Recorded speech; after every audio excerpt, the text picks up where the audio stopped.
let's continue what I purchased.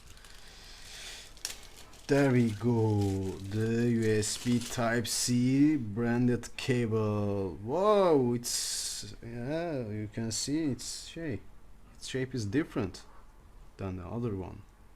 You know, it's 2 meter and price is real nice. It was almost $3.2 or something like that. Very long, and I can use that USB Type-C for that here. Let's try again. I will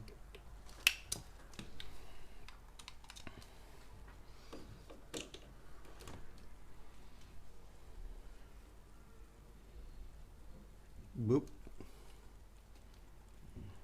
Come on. No.